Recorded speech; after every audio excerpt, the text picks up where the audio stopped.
స్వాతంత్రం వచ్చి 78 ఏళ్లు గడిచినా ఇప్పటికీ అంటరాని వాళ్లగానే మిగిలిపోయాం. అన్ని రంగాల్లో వెనకబడి ఉన్న రెల్లి కులస్తులు 5% రిజర్వేషన్ కావాలంటూ డిమాండ్. రెల్లి కులాల సంక్షేమ సంఘం రాష్ట్ర ఉపాధ్యక్షులు పొడుగు కుమార్. రెల్లి కులం సంక్షేమం జనరల్ సెక్రటరీ ఇసుకపల్లి వెంకటేశ్వరరావు మాట్లాడుతూ, భారత రాజ్యాంగంలో doctor BR Ambedkar 15% reservation SC వర్గానికి కల్పించి 70 సంవత్సరాలయ్యింది. ఈ 15% మాల మాదిగలకు మాత్రమే అన్ని ఫలాలు దక్కాయి. మా రెల్లి కులస్తులకు ఎటువంటి ఫలాలు లభించలేదు. ఇప్పటికీ మేమంతా వెనుకబడి ఉన్నాం. మాకు ఎస్సీ వర్గీకరణ జరిపి ప్రభుత్వం మాకు అన్ని విధాలుగా ఆదుకోవాలని కోరుకుంటున్నాం. రెల్లి కులం రాష్ట్ర అధ్యక్షులు నీలపు వెంకటేశ్వరరావు మాట్లాడుతూ, రాజ్యాంగంలో డాక్టర్ బిఆర్ అంబేద్కర్ 15% రిజర్వేషన్ కల్పిస్తూ 78 సంవత్సరాలు అయినప్పటికీ మాకు ఎలాంటి న్యాయం జరగలేదని, మన సోదరులైనటువంటి మాలమాదిగలు అన్ని రంగాల్లో ముందంజు ఉన్నారు. మేము మాత్రం ఇప్పటికీ వెనకంజులోనే మాత్రమే ఉన్నాము. విద్యారంగం, క్రీడారంగం, రాజకీయ రంగం ఇలా చూస్తే ప్రతి దానిలో కూడా వెనకబడి ఉన్నాం. డాక్టర్ బిఆర్ అంబేద్కర్ ఇచ్చిన రిజర్వేషన్ ప్రకారం అన్ని ఫలాలు మాకు దక్కేలా రాష్ట్ర ముఖ్యమంత్రి వర్యులు మమ్మల్ని ఆదుకోవాలని కోరారు. జనరల్ కేటగిరీలో 5% రిజర్వేషన్ కల్పించాలని, ఇప్పటికే అన్ని రంగాల్లో వెనుకబడి ఉన్నాం. విద్యారంగం, క్రీడారంగం, రాజకీయ రంగం మాకు ప్రభుత్వం 5% రిజర్వేషన్ కల్పించాలని కోరుకుంటున్నాం. అలాగే రెల్లి కులాల సంక్షేమ సంఘం రాష్ట్ర ఉపాధ్యక్షులు పొడుగు కుమార్కు ప్రభుత్వం ఏదైనా నామినేటెడ్ పోస్ట్ ఇవ్వాలని పలువురు సంఘ పెద్దలు కోరారు. ఈ సభకు ప్రముఖులు, రెల్లి కుల సంఘం పెద్దలు పాల్గొన్నారు. నా పేరు ఇసుకపల్లి వెంకటేశ్వరరావు. నేను రెల్లి కులాల సంక్షేమ సంఘం జనరల్ సెక్రటరీగా వ్యవహరిస్తున్నాను. అయితే మరి రాజ్యాంగంలో బాబాసాహెబ్ అంబేద్కర్ గారు 15% రిజర్వేషన్ కల్పించి 70 సంవత్సరాలు పైబడి జరుగుతున్న తరుణంలో ఈ 15% మన సోదరులైనటువంటి మాల సోదరులు, మాదిగ సోదరులు మాత్రమే అన్ని రంగాల్లో ఇంప్లిమెంట్ అయి ఉన్నారు. ఈ విషయం మీ అందరికీ తెలిసిందే. కానీ ఈరోజు సుప్రీంకోర్టు తీర్పిచ్చింది. ఎవరికైతే అంబేద్కర్ ఇచ్చిన ఫలాలు అందలేదో, ఎవరైతే వెనకబడి ఉన్నారో వారికి కూడా ఈ యొక్క ఫలాలు అందే విధంగా రాష్ట్ర ప్రభుత్వ ముఖ్యమంత్రులు నిర్ణయాలు తీసుకుని, ఎవరైతే వెనకబడి ఉన్నారో దళితుల్లో వారికి న్యాయం జరిగే విధంగా వర్గీకరణ చెయ్యాలని ప్రభుత్వాలకి మరి ఆదేశాలు జారీ చేయడం జరిగింది. ఈ సందర్భంగా మేము దళితులము, వెనకబడ్డ రెల్లి కులస్తులము, మేము చాలా వెనకబడి ఉన్నాము. ఇంతవరకు అంబేద్కర్ ఇచ్చిన ఫలాలు మాకు ఇంతవరకు అందనే లేదు. ఈ రోజు ధర్నాలు, ఉద్యమాలు చేస్తున్నారు మా అన్నలు, మా సోదరులు. మేమంతా అన్నతమ్ముల్లా ఉన్నాము, మాకు విడదీస్తున్నారని అంటున్నారు. మరి ఈ యొక్క 70 సంవత్సరాల చరిత్రలో అన్నతమ్ములుగా ఉన్న మాల సోదరులు రెల్లీలకి కూడా వెనకాల ఉన్నారు, మా తమ్ముళ్ళు అని చెప్పేసి మాకు రావాల్సిన విద్య, ఉద్యోగ, రాజకీయ రంగాల్లో కూడా మాకు ఎప్పుడైనా ఎక్కడైనా అవకాశాలు కల్పించారా? ఎస్సీ రిజర్వేషన్ కోట అంటే మాల సోదరులు, మాదిగ సోదరులు అక్కడ నిలబడుతున్నారే, రెల్లీలు ఉన్నారని తెలియదా? అందుకనే సుప్రీంకోర్టు ఇచ్చిన తీర్పును మా రెల్లి కులాలు 50 మంది కూడా రాష్ట్రం మొత్తం మరి కేంద్ర ప్రభుత్వానికి ధన్యవాదాలు తెలియజేస్తూ, ఎస్సీ వర్గీకరణానికి మేమందరూ కూడా సంతోషాన్ని వ్యక్తపరుస్తూ, మాకు రానున్న రోజుల్లో రాష్ట్ర ప్రభుత్వం వర్గీకరణ అంటూ చేసినట్టయితే మాకు 5% రిజర్వేషన్ జనరల్ కోటాలో ఇప్పిస్తే మా రెల్లి జాతి గత 70 సంవత్సరాల బడి వెనకబడి ఉన్న మేము అతి త్వరలో ముందంజలో ఉంటామని, ప్రతి ఉద్యోగులు అయితేనేమి, ఇంజనీరింగ్ సీట్లలో అయితేనేమి, రాజకీయంగా అన్ని రంగాల్లో ముందంజలో ఉంటామని ఈ సందర్భంగా గవర్నమెంట్ వారు మమ్మల్ని దృష్టిలో పెట్టుకుని అన్ని రకాలుగా ఆలోచించి మా రెల్లి జాతికి పైకి తీసుకొస్తారని మా రెల్లి కులాల సంక్షేమ సంఘం తరపు నుంచి, మా రెల్లి జాతి తరపు నుంచి నేను ప్రత్యేకించి రిక్వెస్ట్ చేస్తున్నాను ప్రభుత్వానికి. నా పేరు నీలాపు వెంకటేశ్వరరావు, రెల్లి కులాల సంక్షేమ సంఘం రాష్ట్ర అధ్యక్షుడిని. ఈరోజు ఎస్సీ వర్గీకరణ అంశంపై రాష్ట్ర నలుమూల నుంచి కూడా ఈ యొక్క సమావేశానికి విచ్చేసి ఉన్నారు. దీనికి సంబంధించి విచ్చేసినటువంటి ముందుగా ఈ మీడియా మిత్రులందరూ కూడా ప్రత్యేకమైనటువంటి నమస్కారాలు తెలియజేస్తూ ఉన్నాం. మా యొక్క ఆవేదన, మా ఆకాంక్ష అనేది ఈ మీడియా ద్వారాగా ప్రభుత్వాలకి తెలియజేస్తూ ఉన్నాం. జగన్ ప్రియ శిష్యుడు వైసీపీ ఎమ్మెల్సీ అనంతబాబుపై రంపచోడవరం ఎమ్మెల్యే శిరీషాదేవి ఆగ్రహం. అనంతబాబు పలు అక్రమాలకి పాల్పడమే కాదు, మహిళలను వేధించాడు. మహిళా ఉద్యోగులను లైంగిక ఇబ్బందులకి గురిచేశాడు. అడ్డంగా దొరికిపోయి మార్ఫింగ్ వీడియో అంటూ బుకాయిస్తున్నాడు. అనంతబాబు ఇలాంటి వాడని ఏజెన్సీలో అందరికీ తెలుసు. ఎంతోమంది మహిళల్ని లైంగికంగా వేధించాడు. అనంతబాబుకు ఒక మహిళతో ఉన్న వివాహేతర సంబంధాన్ని బయట పెడతానన్న అనుమానంతోనే నాడు దళిత డ్రైవర్ సుబ్రహ్మణ్యాన్ని చంపాడు. జగన్మోహన్ రెడ్డి, ఇదేనా నీ పార్టీ మహిళలకిచ్చే గౌరవం? చోడవరం నియోజకవర్గంలో ఉదయం నుంచి మన టీవీలోను సోషల్ మీడియాలోను హల్చల్ చేస్తున్న విషయం ఏంటంటే ఎమ్మెల్సీ అనంతబాబు యొక్క న్యూడ్ వీడియో బయటకు రావడం. నిజంగా ఈరోజు ఈ విషయాన్ని చెప్పుకోవాలంటేనే చాలా సిగ్గుపడాల్సినటువంటి పరిస్థితి. ఎందుకంటే నియోజకవర్గంలో ఇలాంటి పరిస్థితులు కూడా చోటు చేసుకుంటాయా, ఇలాంటి వారు కూడా ఉన్నారా అని ఈరోజు చాలా మంది ఫోన్ చేసి చాలా రకాలుగా మాట్లాడడం అడగడం కూడా జరుగుతూ ఉంది. నిజంగా ఈ ఎమ్మెల్సీ అనంతబాబు అనే వ్యక్తి ఒక న్యూడ్ వీడియో ఒక మహిళతో అక్రమ సంబంధాలు ఏర్పాటు చేసుకొని ఆ అమ్మాయితో ఏదైతే వీడియో కాల్ మాట్లాడుతూ తను ఏదైతే ప్రవర్తించాడో అది పొద్దున్న లేసి మేము టీవీలో చూసాము, చాలా మంది కూడా చెప్పారు. ఇది చాలా సిగ్గుపడినటువంటి విషయమనే చెప్పాలి. తిరిగి ఇంత తప్పు చేసింది కాకుండా నేను కాదు మార్పింగ్ చేశారు, నేను ఏదో పిల్లలకి ముద్దులు పెడుతున్న వీడియో తీసేసి అది ఈ విధంగా క్రియేట్ చేస్తా ఉన్నారు, నా పైన తప్పుడు ప్రచారం చేస్తా ఉన్నారు, ఎవరో డబ్బుల కోసం ఇలా చేస్తా ఉన్నారు అనేసి ఆ ఎమ్మెల్సీ అనంతబాబు అనే వ్యక్తి చెప్పడం జరుగుతుంది. దాంట్లో అసలు నమ్మశక్యమైన విషయం ఏదైనా ఉందా? టీవీలో మనం చూసాము, అతని మెడపై ఉన్న చైను, అతను వాడుతున్నటువంటి చేయికి వేసుకున్న ఉంగరాలు సేమ్ వీడియోలో ఏ అయితే ఉన్నాయో అక్కడ ప్రజెంట్ ఇప్పుడు ఆయన వేసుకుని తిరుగుతూ ఉన్నాడు. అక్కడ మార్పింగ్ చేయడానికి ఏమాత్రం లేదు. ఎందుకంటే సేమ్ ఒక వ్యక్తి నిజంగా ఏ విధంగా అయితే వీడియోలో మాట్లాడి ఏ విధంగా అయితే వ్యవహరిస్తాడో ఆ విధంగానే ఉంది. కాబట్టి ఇది న్యూడ్ వీడియో అనేది వాస్తవమే, ఖచ్చితంగా ఇది ఫేక్ అయితే కాదు, ఇది మార్పింగ్ చేసిన వీడియో అయితే కాదు. ఎందుకంటే ఇంత ఖచ్చితంగా చెప్తా ఉన్నాను, గత 10 సంవత్సరాల నుంచి అనంతబాబు అనే వ్యక్తి ఈ విధంగానే వ్యవహరిస్తూ ఉన్నాడు. ఇంకా బయటకు రావాల్సిన విషయాలు చాలా ఉన్నాయి. అతనికి భయపడి చాలా మంది మహిళలు ఇంకా లోపలే కుమిలిపోతున్నటువంటి పరిస్థితులు. మనం ఉమ్మడి కూటమి ఏర్పడిన కొద్ది రోజుల్లోనే చాలా మంది మహిళలు వచ్చి ఈరోజు అమ్మ మన కూటమి ప్రభుత్వం వచ్చింది, మన చంద్రబాబు నాయుడు గారు వచ్చారు, మాకు ఒక ధైర్యం ఉంది, మాకు న్యాయం జరుగుతుంది అనేసి వాళ్ళకి జరిగినటువంటి చాలా రకాల ఇబ్బందులు, అంటే ఉద్యోగాలు ఇప్పిస్తానే, లేకపోతే కాలేజ్ సీట్ కావాలన్నా సరే వాళ్ళు పర్సనల్ ప్లేస్కి రమ్మన్నాం, లేకపోతే ఆ ప్లేస్ నుంచి బద్రీకి చేయాలన్నా సరే అతని దగ్గరికి వెళ్తే వేరే దగ్గరికి రమ్మన్నాం. రకరకాలుగా మహిళల్ని చాలా దారుణంగా ఏడిపించినటువంటి పరిస్థితులు గతంలో జరిగినాయి. ఇప్పుడు ఇవన్నీ కూడా ఒక్కొక్కటిగా బయటకు వస్తూ ఉన్నాయి.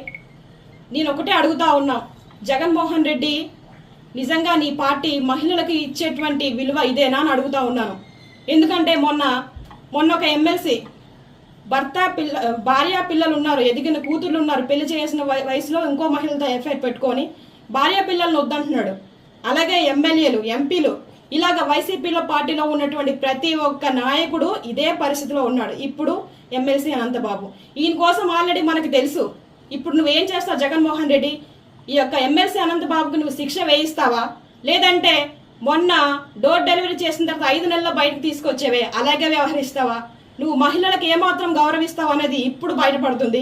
కాబట్టి జగన్మోహన్ రెడ్డి, నువ్వు నీ పార్టీ నిజంగానే మహిళల పక్షపాతి అని చెప్తా ఉంటావు కదా, మహిళల తరపున ఎప్పుడు ఉంటుంది, మహిళలకు ఎప్పుడు కూడా ఉన్నతమైన స్థానాల్లోనే మా వైసీపీ ప్రభుత్వం ఉంటుంది అనేసి చాలాసార్లు చెప్పావు. ఇప్పుడు ఏం మాట్లాడతావు జగన్మోహన్ రెడ్డి అని కూడా నేను అడుగుతా ఉన్నాను. మిగతా ఎమ్మెల్యేలు, ఎంపీలు కూడా ఇదే ప్రశ్న వేస్తా ఉన్నాను. ఒకసారి మీరు ప్రశ్నించుకోండి. టీడీపీ కార్యకర్తల్లో ఉన్నటువంటి నాయకులు ఆ విధంగా వ్యవహరిస్తా ఉన్నారా, లేకపోతే వైసీపీ పార్టీలో ఒక పదవి మోహంతో ఏ విధంగా వ్యవహరిస్తా ఉన్నారు మీకే కళ్ళకు కట్టినట్టు కనబడతా ఉంది. ఈ రోజు నిజంగా సమాజం సిగ్గుతో తలదించుకోవాల్సిన పరిస్థితి. ఇలాంటివి చూడాలంటేనే భయంకరంగా ఉన్నాయని చాలా మంది చెప్తా ఉన్నారు. ఒకసారి మీరే ఆలోచించుకోవాల్సిన పరిస్థితి. గతంలో డోర్ డెలివరీ చేసి ఒక దళితుడిని చంపేశారు. అది కూడా ఒక మహిళ వల్లే ఆ వ్యక్తిని చంపారన్న విషయం కూడా మా అందరికి ఇప్పటికీ చాలా మందికి తెలుసు. ఇప్పుడు ఆ విషయాన్ని కూడా మీ ప్రభుత్వం హయాంలో ఏం చేశారంటే దాన్ని కప్పపూర్తి చేసి కొందరు నాయకులు లేకపోతే కొందరు ఐఏఎస్ల సహకారంతో, ఐపీఎస్ల సహకారంతో ఆ కేసుని అలా దారి మళ్లించి ఆ పాపం చనిపోయిన వ్యక్తి కుటుంబానికి ఎటువంటి న్యాయం జరగకుండా చేసినటువంటి పరిస్థితులు చూసాం మేము. ఇప్పుడైనా సరే ఇతని వెనకాల అనుచరులుగా ఉండి 12 మంది వరకు అనుచరులు ఉన్నారండి. ఎలా అంటే ఈ అనంతబాబు ఏది చెప్తే అది చేస్తారు.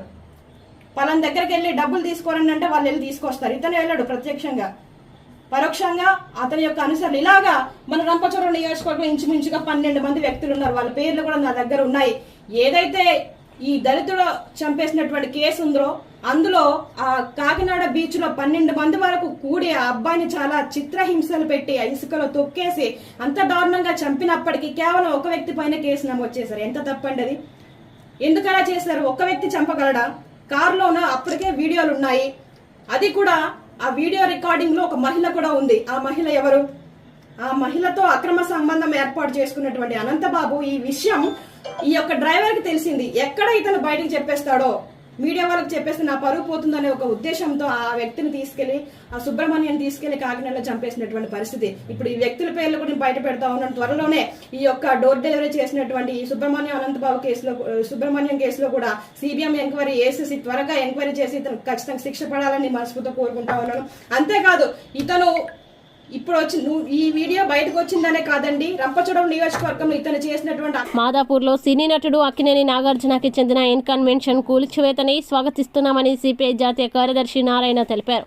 ఎన్ కన్వెన్షన్ ని కూల్చివేసిన ప్రాంతాన్ని ఆయన పరిశీలించారు. చెరువుల ఆక్రమణదారుల్లో ఎంతటి వారున్నా ఉపేక్షించొద్దన్నారు. ఎవరు ఆక్రమించిన వారిపై హైడ్రా కూల్చివేతలు చేపట్టాలని కోరారు.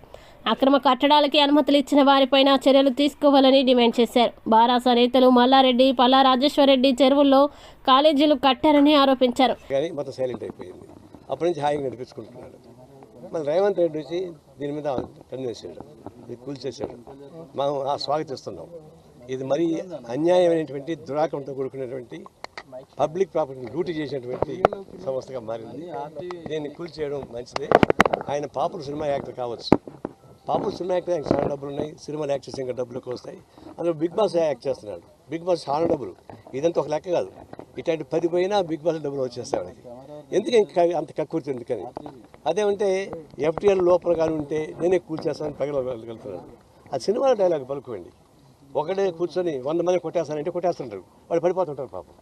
అది సినిమా డైలాగ్ అనుకుంటున్నాడు. నేను ఇక్కడ డైరెక్ట్ ఇక్కడే ఉన్నా, చెరువు ఇక్కడ ఉంది, నా చేతికి అందే చెరువు ఉంది. మరి ఇక్కడ చెప్పండి చూద్దాం. ఎందుకంటే బొకాయిస్తారు. ఇది కరెక్ట్ కాదు. దీన్ని ఆయన క్షమాపణ చెప్పాలి.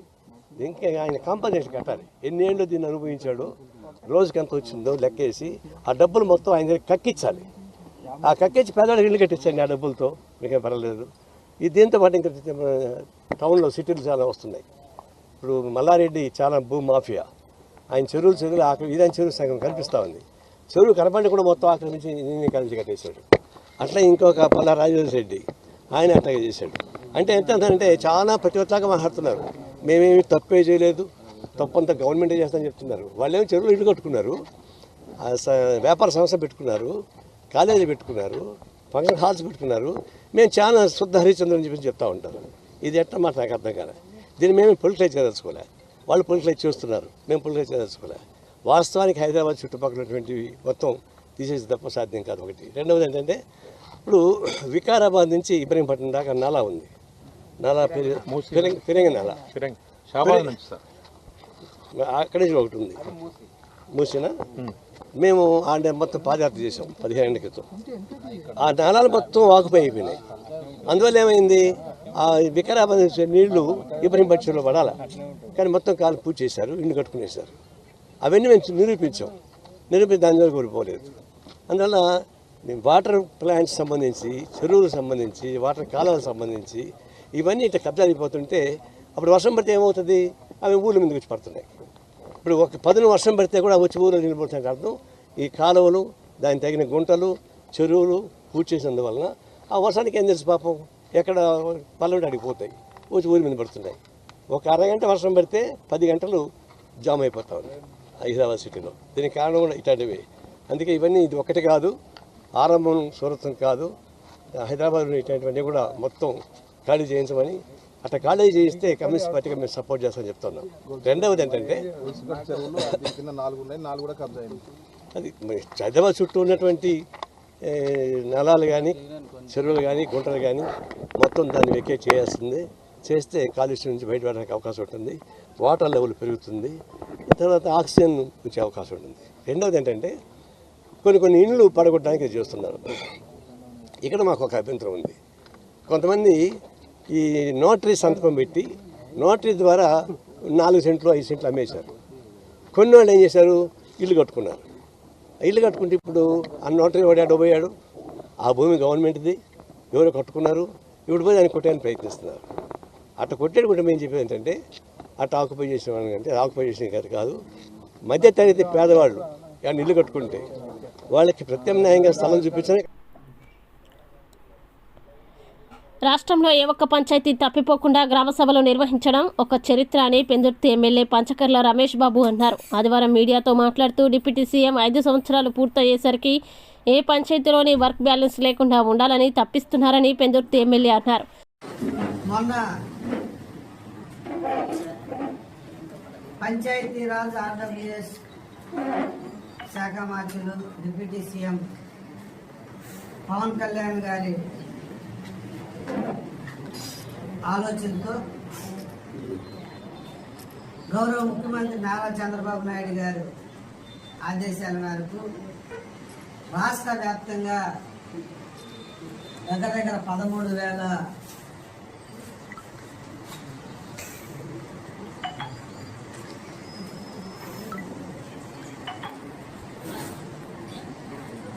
గ్రామ సభలు నిర్వహించి,